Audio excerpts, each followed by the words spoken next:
കടയിൽ നിന്ന് വാങ്ങുന്ന നമ്മുടെ പഴുത്ത കോവയ്ക്ക് നമ്മൾ വെറുതെ എടുത്ത് കളയുകയാണ് ചെയ്ത്. അപ്പോൾ അത് വെച്ച് നമുക്കൊരു സൂത്രം തയ്യാറാക്കാം.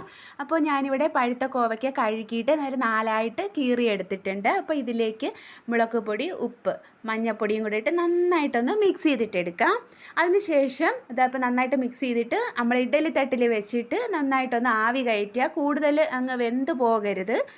ഒരു 2-3 മിനിറ്റ് ആവി കയറ്റിയെടുക്കാം. അപ്പോൾ അതൊന്ന് തണുത്തതിന് ശേഷം ഒരു പാത്രത്തിലോട്ട് മാറ്റുക. എന്നിട്ട് ഞാനിവിടെ ഒരു ദിവസം ഉണക്കിയെടുത്തതാണ്. ഇത് ഒരു ദിവസത്തെ ഉണക്കാണ്.